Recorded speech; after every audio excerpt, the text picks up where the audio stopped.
Bismillahirrahmanirrahim. Assalamualaikum warahmatullahi wabarakatuh. Bismillahirrahmanirrahim. Wassalatu wassalamu ala Rasulillah wa ala alihi wa sahbihi wa wala wa la hawla wa la quwwata illa billah. Allahumma shalli wa sallim ala sayyidina Muhammadin wa ala alihi wa sahbihi ajma'in. Subhanallah wa bihamdihi astaghfirullah wa atubu ilaih. Sallallahu alaihi وَحُلُّقْتَ مِنْ لِسَانِي يَفْقَهُوا قَوْلِي وَلِسَانِي عِلْمًا وَصُنَّةً أَحْمَدًا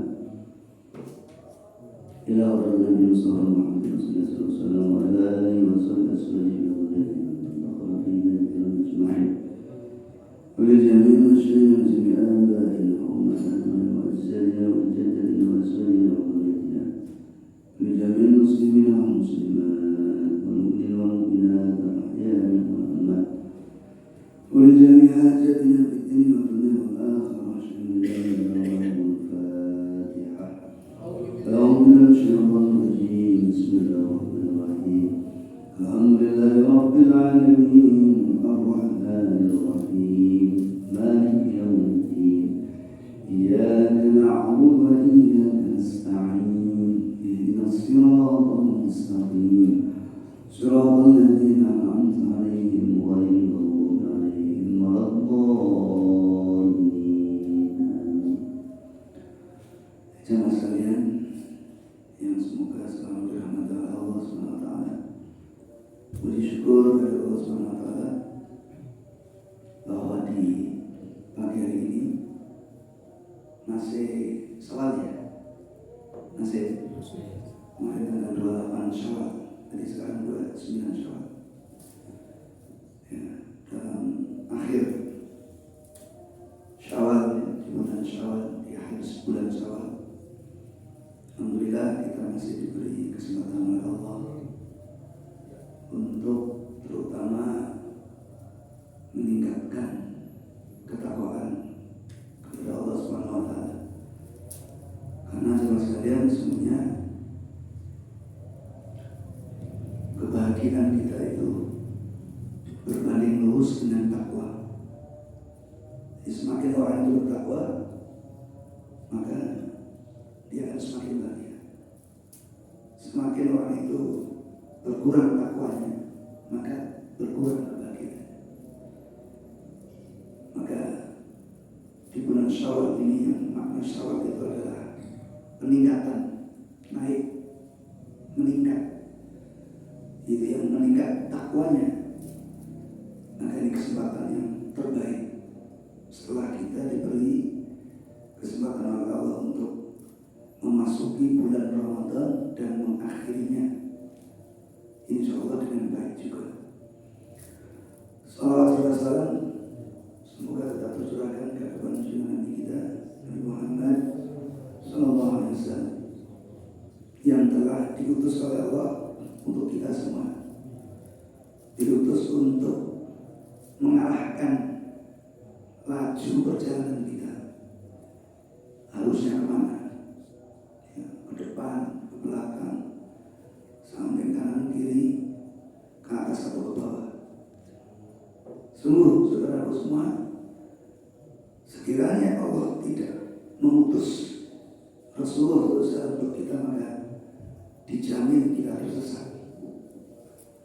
Kenapa demikian? Karena gelapnya jalan. Jalan itu begitu gelap. Ditambah dengan nafsu kita. Jadi seringkali menurut nafsu itu bagus, tapi ternyata jalan itu menuju kepada jurang.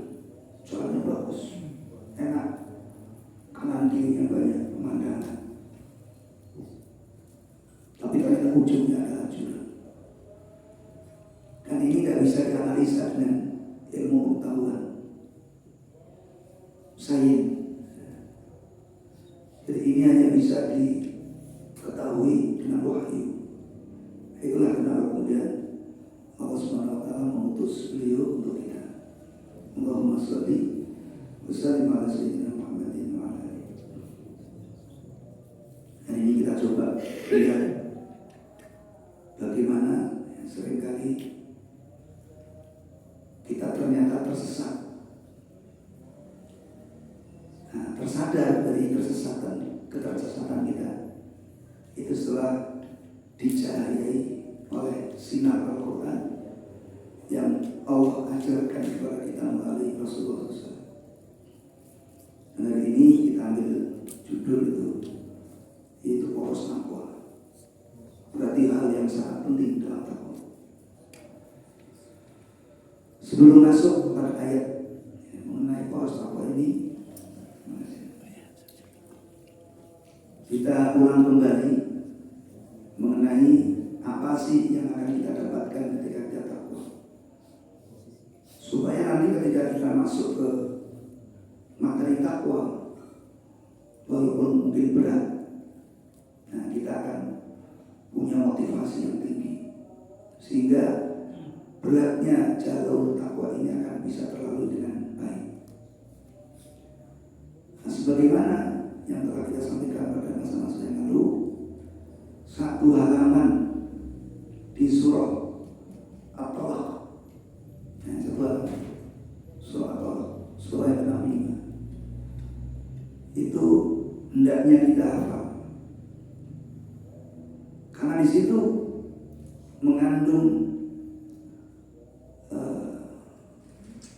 keterangan yang sangat jelas mengenai buah daripada takwa itu. Sebagaimana seorang petani, kenapa mereka atau dia tetap semangat setiap hari pergi ke sawah, nggak hujan, nggak panas, dengan tenaganya, dengan risikonya jatuh bangun di sawah. Karena yang ada dalam pikiran mereka, pikiran dia, yang tergambar jelas di hatinya adalah buahnya.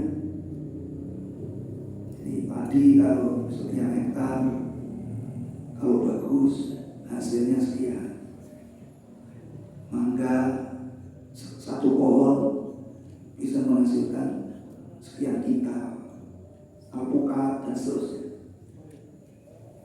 Jadi para petani itu bersemangat di dalam mengolah pertaniannya dengan risiko-risikonya, tetapi istiqomah, karena yang tergambar dalam pikirannya, yang tergambar dalam hatinya adalah hasil daripada kebun itu.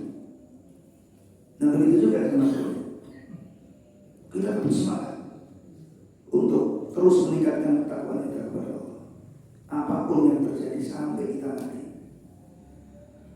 Kenapa demikian? Karena tergambar di dalam pikiran kita, tergambar di dalam hati kita, yaitu buah daripada takwa. Tapi kalau gambaran itu hilang, maka kendor takwa kita, putus di tengah jalan. Maka sekali lagi, supaya gambaran buah takwa di dalam pikiran kita dan di dalam hati kita tidak hilang, maka hendaknya dihafal. Kalau sudah tua, nama Quran susah. Ya kalau itu sering dibaca satu halaman, dibaca Arabnya, ya, ayat Qurannya, kemudian dibaca terjemahannya. Di mana di situ telah kita sampaikan pada pertemuan yang lalu juga, ada 5 buah takwa, dimulai dari kata yang kedua, ketiga, keempat, dan kelima. Bila syaitan rajim, wa may yattaqillaha yaj'al lahu makhraja wa yarzuqhu min haitsu la yahtasib wa may yatawakkal 'ala Allah fa huwa hasbuh wa may yattaqillaha yaj'al lahu min amrihi yusra wa may yattaqillaha yukaffir anhu sayyi'atihi wa yu'ti lahu ajra.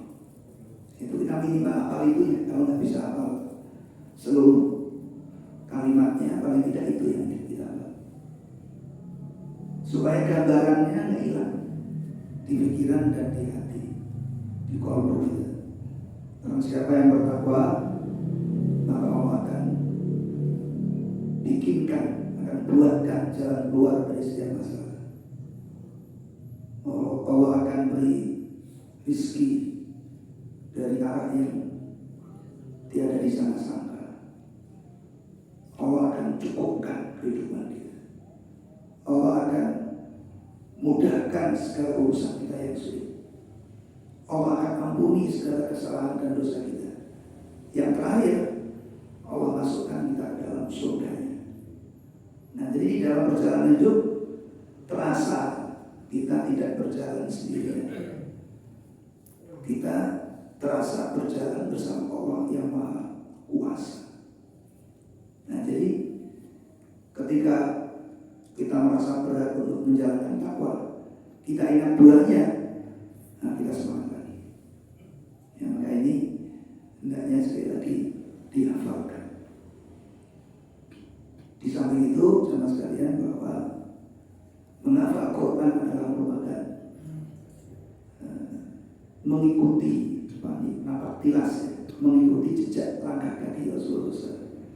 Qul in kuntum tuhibbunallah fattabi'uni yuhibbukumullah wa yaghfir lakum dzunubakum wallahu ghafurur rahim. Jika kita ingin bisa mencintai dan dicintai oleh Allah, maka ikutilah langkah Rasulullah. Nah, nanti menghafal Quran itu bagian daripada mengikuti jejak langkah Rasulullah SAW. Jadi ujungnya orang-orang yang menghafal Quran, kalau dia terus istiqomah, maka akan sampai kepada yaitu makom mencintai dan dicintai oleh Allah SWT. Baik sama sekalian, inti daripada ayat itu mengenai poros takwa. Nah, silakan dibuka di dalam surah Al-Anfal. Al-Anfal itu surah ke-8. Nah, di ayat yang pertama. Ini ayat yang menjadikan dalil mengenai poros takwa. Nah, tadi saya baca di rakaat pertama tadi.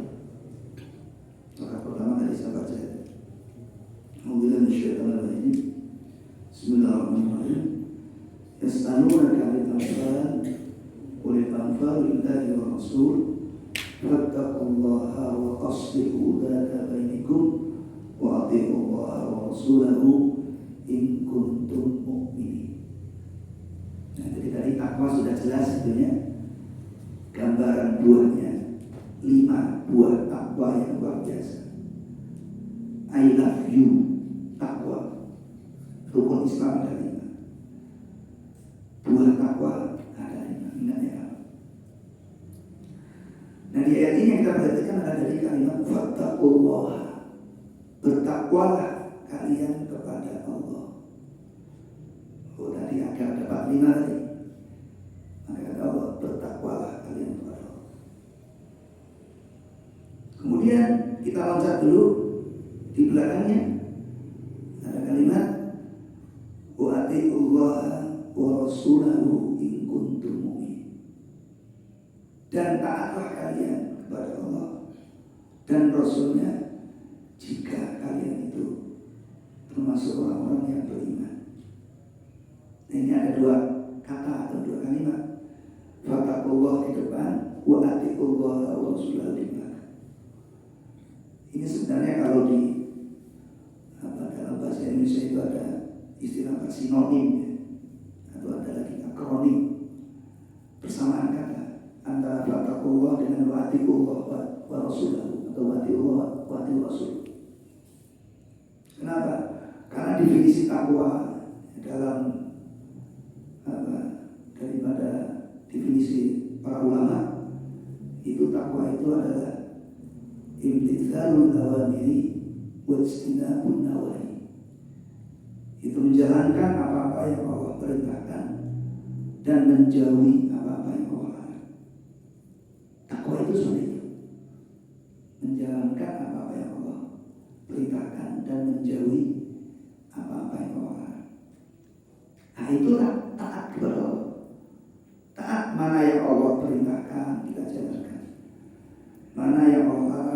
jauhi, kita hindari. Jadi kalau dikatakan wa atiqullah wa rasulahu, itu adalah bayan daripada fattaqullah. Artinya sama antara fattaqullah dengan wa atiqullah wa rasulahu. Nah, di tengah-tengahnya di situ kita perhatikan ada kalimat wa aslihu dzata bainikum, dan perbaikilah hubungan di antara kalian. Nah, inilah yang disebut poros.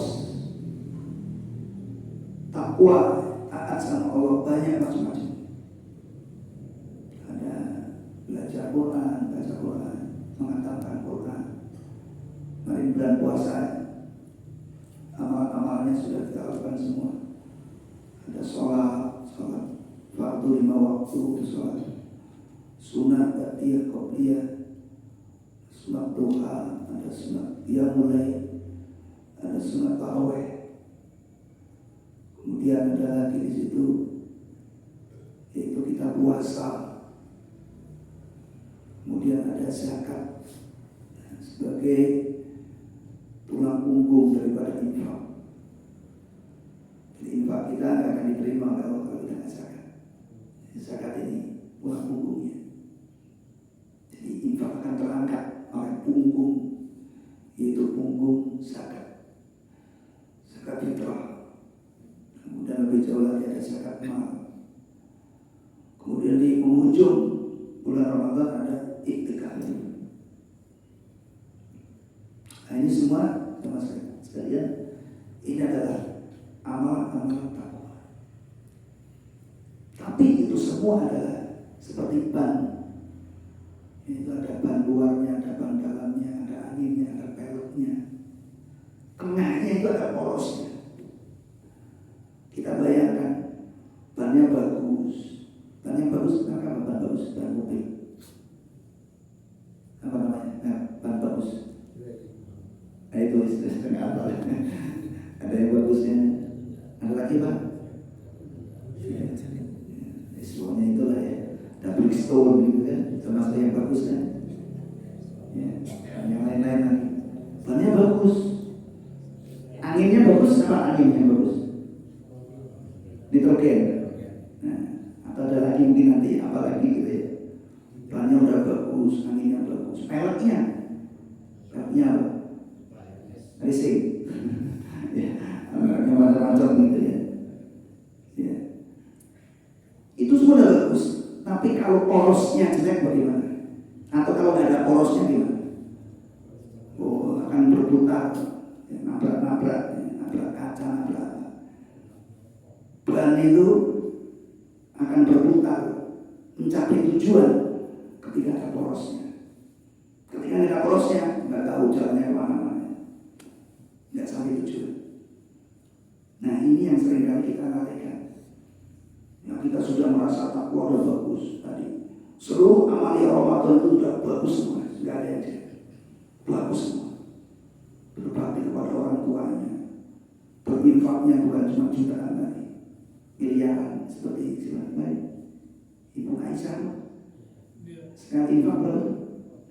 100 miliar, bukan 1 miliar, bukan 2 miliar, tapi 100 miliar. Dan itu nggak di satu tempat, di beberapa tempat lagi. Infaknya luar biasa. Ibaratnya seperti itu. Apalagi nggak sampai seperti itu.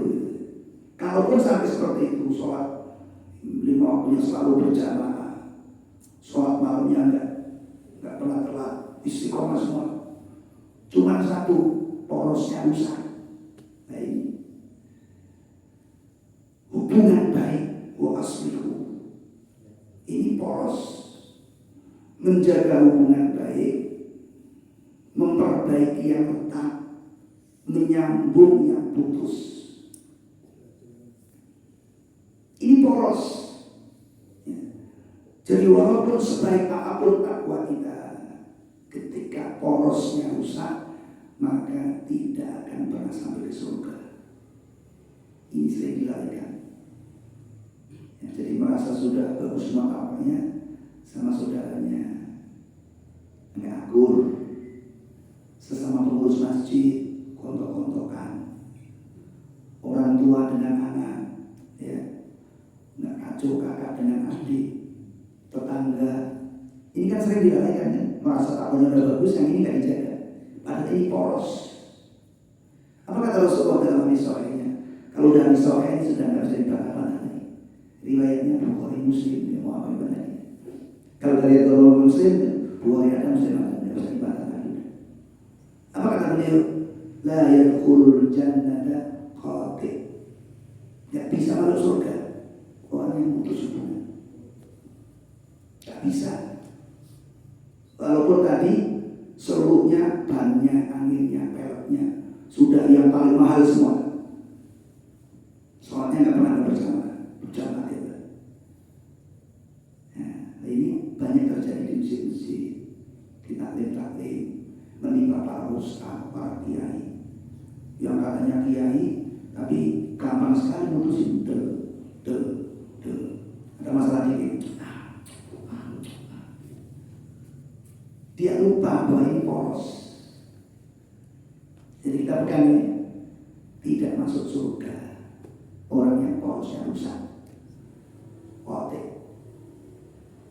Ya, sampai kemarin ada salah seorang bendahara ini yang pegang duit itu salaman sama ketuanya di amplek tangannya.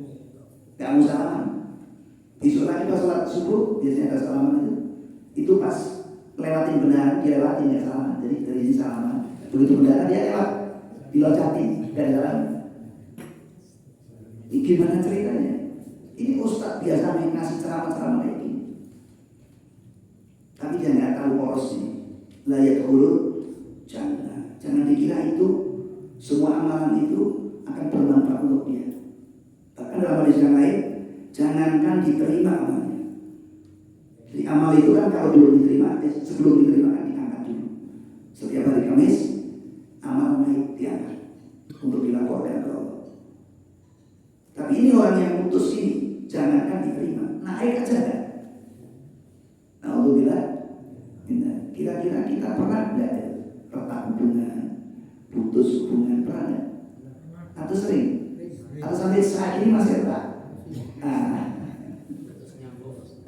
Hati-hati saudara.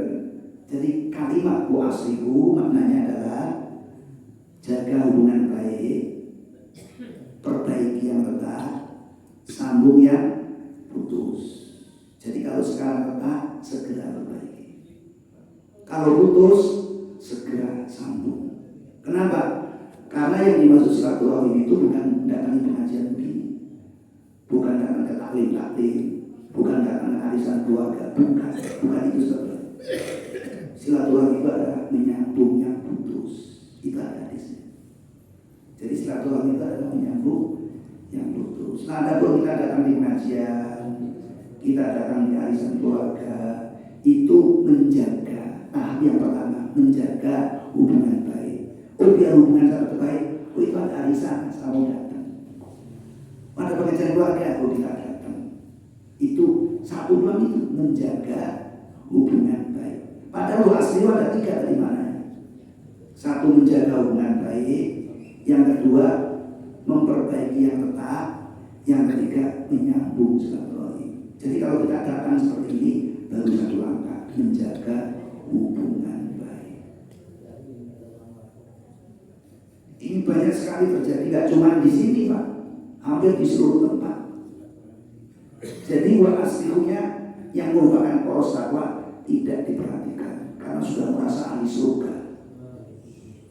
Padahal la yadkhulul jannah, nggak bisa kata Rasulullah. Ini tidak berat apa nggak berat itu tiga itu. Menjaga hubungan baik, memperbaiki hubungan yang retak, menyambung yang putus. Ini berat apa enggak berat? Lebih berat dari puasa sebulan penuh. Betul? Betul. Lebih berat daripada sholat malam, lebih berat daripada sholat jamaah 5 waktu, bahkan lebih berat daripada infak miliaran. Infak miliaran banyak dikeluarkan, tapi ternyata wa aslihu ini lebih berat. Nah, setan mainnya di sini. Bagaimana ustaz satu dengan ustaz lainnya gontok-gontokan gara-gara pilpres. Makanya ada orang yang dasar sekarang ini untuk tahun 2024. Pokoknya jangan ikut jelek-jelekin, diem aja. Terus nanti kalau sebenarnya munajat malam dapat petunjuk, itu yang ditusuk. Jadi sekarang di medsos kan main, diem aja.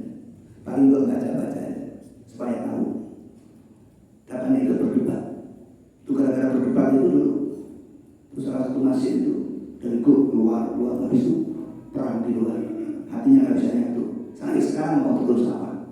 Di pengalaman tahun lalu, 5 tahun yang lalu, sampai ada kampret sama cebong. Ini gara-gara ini, ya. Sekarang sudah kampret sama cebong sama.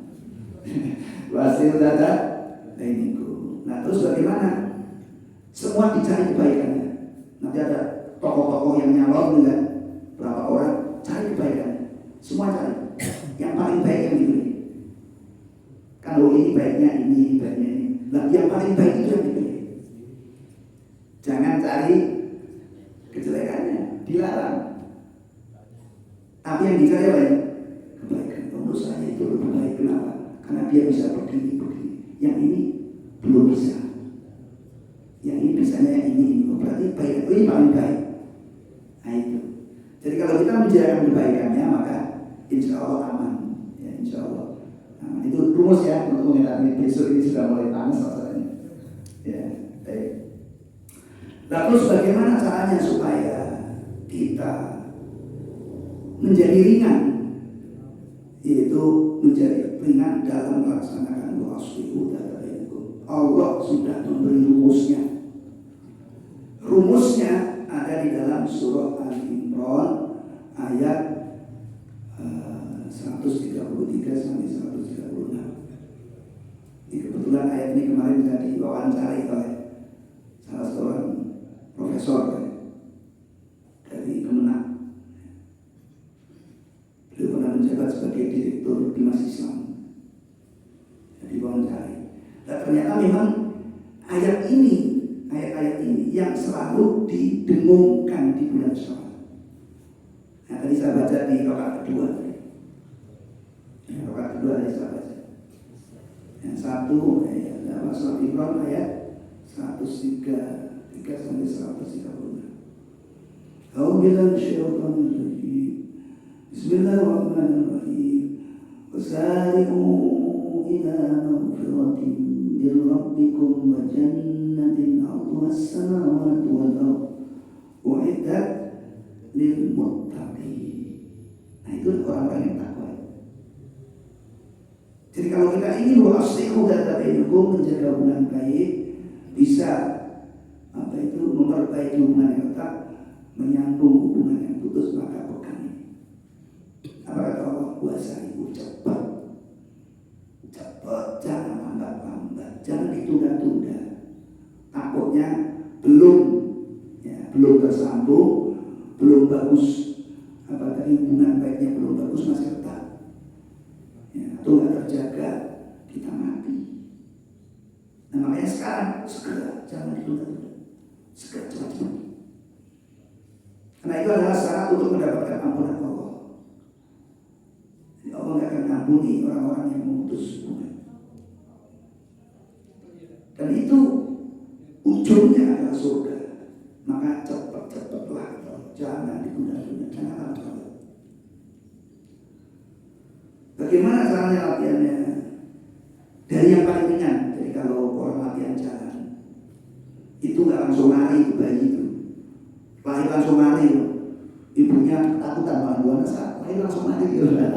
Ini anak setannya gitu. Lahir langsung lari gitu. Nah dia akan belajar gerak dulu. Kemudian nanti ada rentang. Setelah rentang nanti bisa tengkurap. Setelah tengkurap dia akan bangun tangannya berangkang lembetan jalan dini. Setelah jalan dini sudah mulai agak stabil, baru dia lari. Nah latihannya begitu. Kalau kita ingin menjaga hubungan baik, kemudian memperbaiki hubungan yang retak, menyambung putus atau. Yang pertama latihannya ada di ayat selanjutnya. Alladzina yunfiquna Fisarok. Nanti ini berinfak ketika lapang, duitnya lagi banyak, ya, hatinya lagi lega, guru sapa. Itu latihan paling ringan. Setelah itu, kemudian latihan selanjutnya adalah fitwadoro, berinfak ketika sempit. Lagi gak punya duit, duit lagi sedikit. Infak beratan mana nih? Berinfak ketika lapang atau berinfak ketika sempit? Ya sempit pasti. Itu latihan. Nah, kelompok pertama ini ayat pertama, ayat kedua dari ayat pertama ini, yaitu ayat 134 ini yang akan mengantarkan kita bisa wasfiqu data bainikum, yaitu menjaga hubungan baik tadi, adalah kita menjadi seorang ahli memaafkan. Jadi rumus pertama, kita nggak akan bisa menjaga hubungan baik, kita nggak bisa memperbaiki hubungan yang retak, kita nggak akan bisa dan nggak akan pernah bisa menyambung hubungan yang putus, kecuali kita sudah menjadi orang yang ahli memaafkan. Kenapa tadi DKM itu ketua DKM nambah tangan udah ditambah? Karena dia ahli memaafkan. Kalau ahli memaafkan, sambung, gayung bersambut, gayung bersambut. Yang satu ngajak salaman, salam. Tapi kadang ada juga tangannya salaman, tapi hatinya nggak salaman. Ada nggak? Ada salaman, tapi hatinya. Oh itu nggak sah, salamannya nggak sah, nggak sah salamannya. Ya. Jadi kalau ada salaman tangan, ya hatinya nggak sama. Nah ini nggak akan pernah terjadi kalau kita belum menjadi seorang yang ahli memaafkan, memberi maaf. Nah untuk menjadi seorang ahli memaafkan tadi latihannya tadi, satu, biasa memberi ketika lapang, berinfak. Ditingkatkan berinfak di waktu sempit. Setelah itu meningkat lagi latihannya wal qaudimi al ghaib, mengendalikan amarah, menyetop amarah. Jadi ini tingkat 3. Ya, tingkat 1 berinfak ketika lapang, sudah memberi. Tingkat 2 ketika sempit dan berinfak. Tingkat 3 nyetop marah. Lagi marah ke stop berhenti. Berat apa ringan ini? Lagi mau balik istri, stop. Nah itu. Nah, ini akan bisa dilakukan setelah kita latihan tingkat 1, tingkat 2. Udah biasa infak ketika sempit. Oh iya, gua asyuk. Takutnya lagi marah mati, nggak bisa surga. Ya. Jadi la tahduk bakal jannah. Kamu stop marah baru untuk surga. Itu hadis Rasul. La tahduk bakal jannah. Kamu stop marahmu baru kamu surga. Lagi marah mati neraka. Nah tingkat 3 ketika kita marah-marah stop. Ingat takutnya lagi marah mati. Loh, kita ibadah dari kecil sampai tua cuma ditutup dengan marah-marah. Begitu mati marah neraka. Berarti rugi selama ibadah bertahun-tahun ini. Makanya Rasulullah bersabda, kam min shaimin laisa lahu min siyamihi rajul. Betapa banyak orang yang puasa tapi tidak mendapatkan apapun hasil puasanya, tidak dapat sama sekali puasanya. Bertahun-tahun, ya umur 20, umur 21, umur sampai umur setiap tahun dia berpuasa, full 30 hari atau full 1 bulan setiap tahun. Begitu mau mati, umurnya sudah 90 tahun misalnya, malah dia begitu mati. Oh ini gak ada manfaatnya nih. Betapa banyak ya, waktunya, betapa banyak orangnya yang seperti itu. Maka wal kadhimina stop marah. Kendalikan marah, stop marah. Nah setelah bisa stop marah, baru dia sampai pada titik ini, yaitu wal afina minas, memaafkan semua manusia. Inilah orang yang syarat pertama menjadi orang yang bisa wasfiqu dari itu, yaitu menjadi manusia pemaaf, orang yang ahli baru satu, masih ada lagi kalau kita ingin bahas ilmunya bagus. Yang kedua adalah menjadi orang yang ahli minta maaf. Jadi tadi yang pertama menjadi orang yang ahli memaafkan. Yang kedua adalah menjadi orang yang ahli minta maaf. Dalilnya lanjutannya, ayat lanjutannya. Tapi sebelum dilanjutkan di ujung ayat 134 tadi Allah mengatakan wallahu yuhibbul muhsinin, dan Allah menyukai orang-orang yang baik, orang yang berbuat baik. Jadi orang yang baik itu adalah orang yang infak ketika lapang, orang yang infak ketika sempit, orang yang bisa nyetok amarahnya, dan orang yang bisa memaafkan. Kalau itu nggak bisa, berarti bukan orang baik, orang jelek. Ya, itu gitu. Kalau itu orang baik, buktikan dulu ayat 1. Ayat yang 134 tadi. Kalau itu belum, berarti kita bukan orang baik, orang jelek, orang jahat. Merasanya udah baik, saya orang baik kok. Sholat saya penuh, saya dengan orang tua sopan, dengan orang tua berbakti, ya, dengan siapapun, ya. Infak saya banyak, saya khatam Quran setiap bulan 5 kali, banyak. Tapi ukuran jelek buruknya bukan di situ. Ukuran jelek buruknya yang menentukan adalah ayat 134. Ini enggak jelek berarti. Gitu ya. Jadi ini ukuran baik atau buruk. Nah, dia. Nah, kita masuk kepada bagian yang kedua, itu menjadi orang yang ahli minta maaf. Bagaimana caranya kita menjadi orang yang minta maaf? Baik minta maaf kepada sesama manusia maupun minta maaf kepada Allah. Maka langkahnya kayak tadi, latihannya sama. Dari yang ringan-ringan dulu. Yaitu walladzina idza fa'alu fahishatan aw dzalamu anfusahum dzakarallaha fastaghfiru li dzunubihim, ayat 135. Ya, kalau diurai secara bahasa kita Indonesia, yang pertama adalah kita belajar mencari-cari kesalahan diri. Walladzina idza fa'alu, itu maknanya kita belajar mencari-cari kesalahan diri. Karena selama ini kita udah ahli mencari kesalahan, sudah ahli, sangat ahli.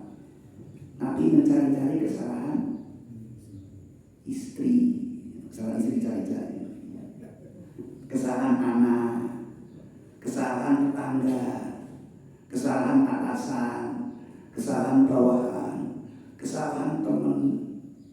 Semut di seberang lautan kelihatan, tapi gajah gede di pelupuk mata nggak kelihatan. Jadi kebanyakan orang selama ini banyaknya ahlinya mencari kesalahan orang lain.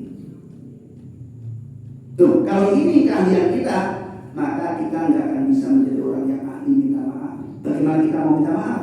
Oh, yang salah dia semua. Itu yang salah itu Ustaz Safuddin itu. Ada dia sendiri yang salah, saya yang disalahin. Nggak bisa dia minta maaf sama saya. Ustaz Safuddin harus minta maaf sama saya. Dia menuntut saya minta maaf, tidak menuntut dirinya minta maaf kepada saya. Gitu kira-kira. Nah, kita sekarang minta balik. Jadilah kita orang yang ahli meminta maaf. Caranya bagaimana? Cari-cari kesalahan dalam diri kita. Oh iya, ternyata kesalahan saya banyak banget. Kamu minta maaf gitu. Jadi menjadi orang yang ahli mencari kesalahan. Abu Bakar As-Siddiq, sahabat radhiyallahu anhu, beliau setiap hari, ya, setiap malam mengevaluasi, hari ini kesalahan mata saya apa, kesalahan mulut saya apa, kesalahan tangan saya apa, kesalahan hati saya apa, kesalahan kaki saya apa. Tiap hari Abu Bakar mengevaluasi setiap hari. Nah, maka mulai hari ini jadilah kita seperti Abu Bakar, yang beliau mendapatkan arah langsung dari Rasulullah. Jadi kita cari kesalahan kita. Setelah ketemu, kemudian ngaku salah. Ada nggak orang tahu dia salah tapi nggak ngaku salah? Banyak. Dia tahu salah tapi dia nggak mengaku. Gengsi.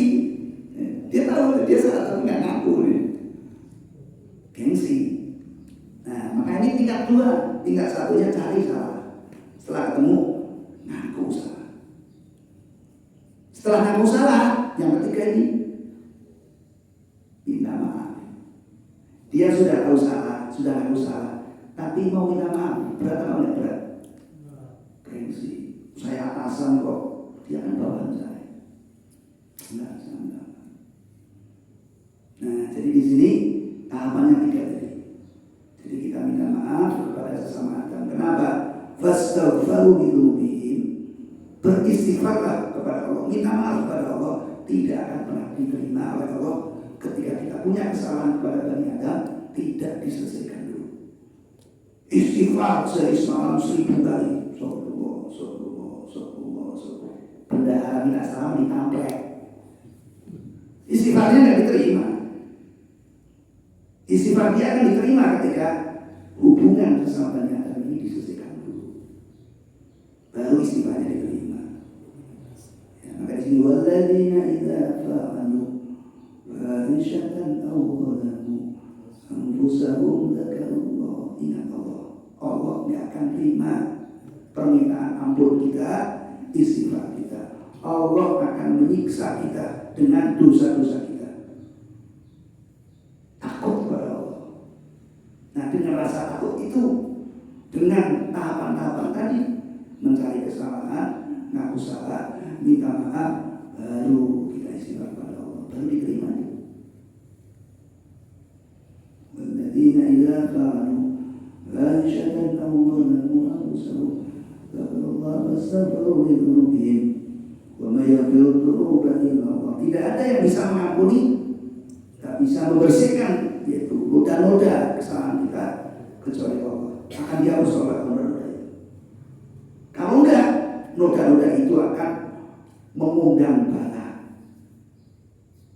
Ya, sudah dikasih kesempatan, disuruh cepat-cepat oleh Allah, tapi enggak ditunaikan, akhirnya bala datang. Bala itu macam-macam. Bisa bangkrut ekonominya, bisa sakit yang berpanjangan, bisa berantakan dan sebagainya. Itu di dunia. Kata Allah, "Wa nuziqannahum min al-'adzabil adna duna 'adzabil akbar." Allah akan kasih bala di dunia ini untuk memperingatkan kepada umat manusia agar segera perbaiki. Kalau tidak, kata Allah, duna 'adzabil akbar, akan dikasih siksa yang pedih nanti di akhirat. Di dunia dikasih bala supaya ingat, supaya kembali kepada Allah, supaya mau mengikuti arahan Allah. Enggak mau juga, enggak sadar juga, maka duna adabil akbar. Terakhir Allah kasih siksa yang sangat besar, duna adabil akbar. Ya, jadi di situ walladzina idza fa'alu fahishatan aw zalamu anfusahum dzakarullaha fastaghfiru lidzunubihim wa may yaghfiru dzunuba illa Allah wa lam yusirru. Ayat terakhir nih, jamnya sudah menunjukkan mau waktu sholat subuh. Yang terakhir, golongan yang terakhir ini, atau hal yang terakhir yang diperhatikan agar kita bisa, yaitu menjaga hubungan baik, memperbaiki hubungan yang tetap, menyambung hubungan yang putus. Di ujung ayat Allah menyatakan di ayat 135, wa lam yusirru ala ma fa'alu wa hum ya'lamun, dan tidak meneruskan perbuatan-perbuatan, perilaku-perilaku yang keji dan mungkar. Ini yang terakhir yang kita lihat. Salah satunya yang harus kita stop, ya, setelah kita tadi menyetok amarah, sudah biasa menyetok amarah, nanti kita akan mampu menyetok yang lain, menyetok perbuatan-perbuatan keji yang lain. Lagi marah, stop. Nah, latihan itu akan mengantarkan kita kepada kemampuan walam yusirru ala ma fa'alu wa hum ya'lamun. Mereka akan menyetok dari perbuatan-perbuatan yang dilakukan. Dan yang salah satu yang terpenting yang harus kita stop adalah kebiasaan menghibah dan mengunci. Menghibah, menceritakan aib. Bisa ingat sama Ustaz Bahtiar. Ustaz Bahtiar itu salah satu kelebihannya, lisannya dijaga dari menghibah. Jadi saya bertahun-tahun bersama dia itu, saya belum pernah dengar itu lisan beliau itu menghibah orang-orang yang beliau hibah. Tapi saya tahu beliau banyak juga orang-orang yang memfitnah, orang-orang yang menjelek-jelekan, orang-orang yang pokoknya banyak kesalahan kepada beliau. Tapi saya belum pernah dengar sekalipun ketika ngobrol bareng, makan bareng itu dia menghibah. Kalau saya tahu persis dia lagi ada masalah dengan si A, ada masalah dengan si B, tapi lisan dijaga betul dari menceritakan itu aib orang-orang yang sedang bermasalah dengan beliau. Kenapa? Karena sesungguhnya awal mula terjadinya retak hubungan, putus hubungan adalah gara-gara lisan ini. Makanya Abu Bakar ketika minta salam kepada Rasulullah, ya Rasulullah, beri aku nasihat agar bisa menjadi ahli surga. Jaga mulutmu, jaga lisanmu. Dalam hadis kalau bersabda, "Falyaqul khairan aw yasmut." Ucapan yang baik-baik, kalau tidak bisa maka hendaknya diam saja. Dan perlu kita sampaikan saudara sekalian bahwa hibah atau gunjingan ini, ya, kalau dibahas secara panjang lebar, salah satu ayatnya ada di dalam surat Al-Hujurat, ya, surat 49 ayat 12. Tapi hari ini kita bahas, ini kita kasih info saja, ya, bahwa sesungguhnya hibah atau menggunjing ini, kalau dalam peribahasa itu satu titik nila, gara-gara sedikit nila rusak susu sebelahnya. Hubungan kita udah baik sama si A, si B, si C. Kita menghibah si B tadi. Kemudian ketika kita menghibah si B, ada laporan, tadi kata si kamu begini, udah rusak ya hubungannya. Karena selama ini baik, kebaikannya udah saling memberi, udah sahabat. Tapi gara-gara hibah, sekali menghibah sampai kepada kita, marah kita, rusak akhirnya hubungan baik. Dan sesungguhnya pandangan seorang arif, pada waktu yang lalu kita pernah bahas menjadi waliullah. Nah ini perlu saya sampaikan, seorang waliullah diberi kemampuan oleh Allah melihat kotornya wajah orang-orang yang suka menghibah, walaupun ditutupi dengan 1000 sorban. Ini salah satu kemampuan pandangan tembus seorang wali. Dia bisa melihat wajah-wajah yang kotor ketika dia menghibah, walaupun ditutup dengan 1000 sorban. Dan sungguh di hadapan Allah, orang-orang yang sudah menghibah, takwanya sudah luar biasa, naik terus. Tapi begitu menghibah, dia dijatuhkan dengan sekeras-kerasnya, dengan sebenarnya kepada tempat yang paling rendah. Naik, begitu menghibah, jeder, dijatuhkan. Jadi orang yang menghibah di hadapan Allah menjadi hina-hina, walaupun takwanya luar biasa. Nah, untuk itu hari ini ya, kita pegang lisan kita. Kalau mau menghibah, jangan hina saya di hadapan Allah, dan hina juga di hadapan manusia. Rusak poros takwa saya, mati neraka. Hina-hina, naudzubillah.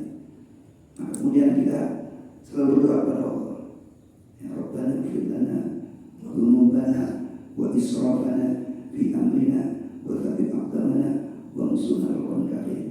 Al-Imran 173. Nah itu doanya ya, supaya kita bisa dijaga oleh Allah, kita mampu memperbaiki yang rusak, menyambung yang putus. Doanya Al-Imran 173. Rabbana ighfir lana dzunubana wa israfana fi amrina wa tsabbit aqdamana wa ansurna 'alal kafirin. Minta ampun kepada Allah, yaitu terutama pada perbuatan, perilaku, ucapan yang berlebihan yang tidak seharusnya kita lakukan. Baik teman sekalian, inilah yang kita bisa bahas pada hari ini, poros takwa, supaya diperhatikan, jangan sampai kita merasa sudah menjadi orang yang takwa paling bagus, ternyata ahli neraka.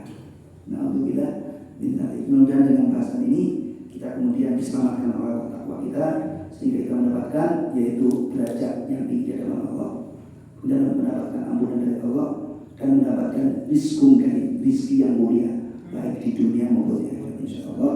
Amin ya rabbal alamin. Demikian kurang lebih, mohon maaf. Mudah-mudahan manfaatnya. Usikum wa nafsi bi taqwallah. Hadza ma wa iyyakum ajma'in. Assalamualaikum warahmatullahi wabarakatuh.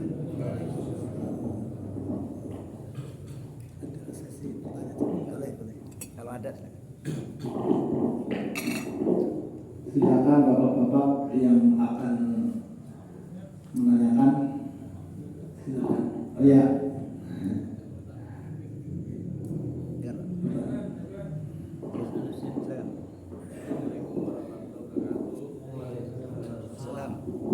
Terima kasih Bapak Ustadz atas pencerahannya.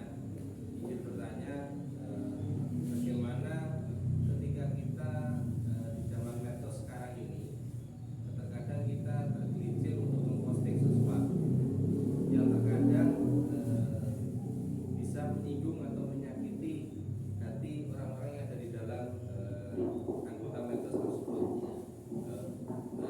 Terhitung mungkin jumlahnya lebih dari satu seperti itu. Bagaimana cara kita meminta maaf? Karena kan kita tidak tahu nih di antara semua anggota medsos apakah semuanya atau berapa orang yang barangkali tersakiti atau terzolimi dengan postingan kita. Lalu apakah dengan meminta maaf di medsos tersebut bisa menggugurkan kewajiban untuk meminta maaf tadi atau harus ketemu langsung, Ustaz? Terima kasih atas penjelasannya. Oke, jadi yang pertama tentu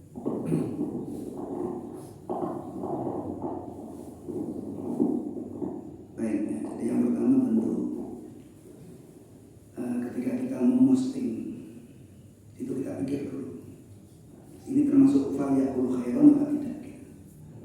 Ini termasuk ucapan-ucapan yang baik atau tidak? Kalau sekiranya enggak, maka enggak jadi, dapat aja. Ternyata sudah kita seleksi, sudah kita pikir-pikir yang baik-baik. Ternyata ada juga yang tersinggung. Nah itu berarti kita menyinggung orang dalam kapasitas kita yang tidak sengaja, bukan sengaja tapi tidak sengaja. Nah kesalahan-kesalahan yang seperti itu karena terjadinya di grup, maka di situ kita minta maafnya cukup di grup. Karena terjadi di grup, kita nggak tahu juga siapa saja yang tersinggung. Jadi mohon maaf selama ini mungkin dosen saya yang menyinggung, saya mohon maaf. Ada cukup seperti itu. Dan yang kedua tentu tadi, ya minta maaf kepada Allah tadi, ya Allah, ya maafi saya, terutama dari kesalahan-kesalahan yang saya berlebihan, dari ucapan, dari perilaku dan sebagainya. Tapi ternyata kita tahu persis ada satu orang yang marah, kita tahu persis dia marahnya luar biasa. Nah hendaknya kita lihat secara pribadi, capri lah, ya kita capri. Gitu. Saya juga terjadi seperti itu, kan saya capri, dan kemudian saya clear. Ada juga yang saya ajak bertemu, ajak makan bareng. Ya, bahkan ada juga yang pernah nantang kelahi, Pak, ngajak kelahi. Ketemu berapa perkara sama saya. Ayo kita 1 lawan 1 di mana? Dan saya siap. Udah kamu tentukan tempat yang paling sepi di mana? Yang nggak ada orang yang bisa menolong kita. Kalau yang menolong nanti ya jadi kelahi masalahnya. Nggak ada yang boleh kita. Itu kan satu tempat yang sepi. Tapi dari rumah niatnya bukan kelahi, niatnya Islam. Nah setelah sampai ketemu, nah kita ngobrol-ngobrol. Memang kalau saya yang menang, kamu gimana? Malu ya. Kalau kamu yang menang, saya malu. Kalau orang berkelahi ya itu dalam bahasa menang jadi abu, kalah jadi apa? Jadi mendingan daripada kelahi, sekarang kita makan bareng. Nah ini makan barengnya jadi kelahi. Sampai sekarang jadi sahabat. Ya, itu sudah saya lakukan yang seperti itu, gitu ya. Ya, jadi silakan nih kalau ada yang seperti itu, ya tadi. Jadi kita jaga lisan kita, ternyata kepleset juga. Kita maaf secara umum, ternyata ada yang kita tahu satu orang itu tersinggung. Kita datangnya atau kita lihat secara capek. Ada lagi? Ya. Kalau kita kan maaf kita kepada Allah gantung maaf kita sama waktu kita bersalah satu orang satu itu saat kita langsung minta maaf. Tapi yang memberi pemaaf kan mau dia Ustaz. Gimana kita hubungan sama Allah? Kitanya sudah ahli minta maaf, tapi yang kita minta maaf belum ahli memberi maaf. Nah ini banyak persoalan nih. Ya, kita sudah ahli minta maaf, sudah ahli. Ya, sudah ahli. Tetapi yang kita mintai tidak ahli.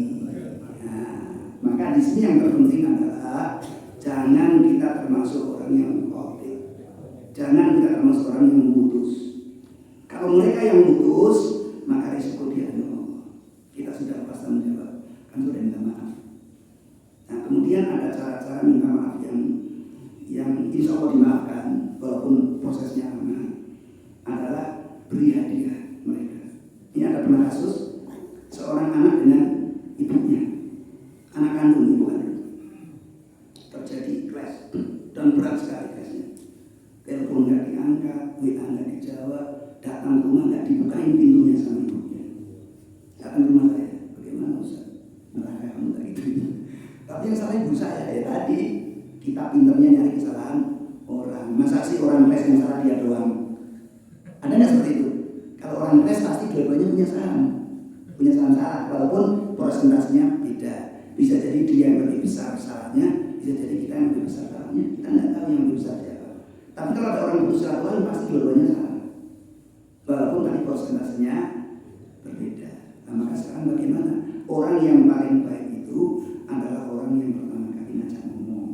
Jadi kalau ada tadi yang paling baik orang yang minta maaf, sama-sama salah, tapi yang paling baik di hadapan Allah adalah orang yang minta maaf. Dan maka saya bilang sama anak tadi, sudah gini aja. Insya Allah saya katakan sama anak tadi, insya Allah nggak ada seorang ibu yang nggak suka duit, benar ya? Insya Allah tidak ada seorang ibu yang nggak suka duit. Insya Allah juga kamu suka duit. Terus gimana Ustaz? Cari nomor rekeningnya, cari nomor rekeningnya, kamu transfer. Kamu nggak usah telepon, kamu WA aja. Bu, tadi saya transfer. Bu, mudah-mudahan bisa bertemu ibu. Satu kali nggak dibalas WA-nya, dua kali nggak dibalas, tiga kali dibalas WA-nya. Oh ya nak, makasih lah. Asik kan mereka. Besoknya datang ke rumah ngobrol, jadi akhirnya pun. Ya, jadi caranya adalah kasih hadiah orang yang tadi nggak minta maaf. Dia sukanya apa? Oh dia paling suka itu soto Lamongan. Sekarang banyak apa itu? Grab itu yang ngantar itu. Nah itu kan. Pengirimnya kumpul banyak kumpul. Cari dia sukanya makan apa? Gini mas. Takutnya diracun. Ya sudah kasih apalah gitu, kasih mobil lah gitu. Itu kan nggak kasih mobil, kasih kuncinya. Senang kasih. Ya, orang marah kasih mobil, insya Allah besok nggak marah. Terima kasih mobilnya. Gitu ya. Ada yang lain? Iya. Mau nanyain Pak Ustaz, apa perbedaan dari ukhuwah Islamiyah dengan silaturahmi? Oh, ya, jadi ukhuwah Islam itu secara umum yang masuk tadi di ayat tadi wa aslihu dzatabainakum itu umum Pak, secara umum. Ya, semua orang Islam. Nah itu. Nah tapi kalau silaturahim itu kerabat dengan kerabat. Ya, ada sambungan karatnya. Maka wa aslihu ini tidak khusus kerabat dengan kerabat, dengan tetangga, dengan atasan, dengan bawahan. Maka bahasanya wa aslihu dzatabainakum. Gitu ya. Cukup? Oke.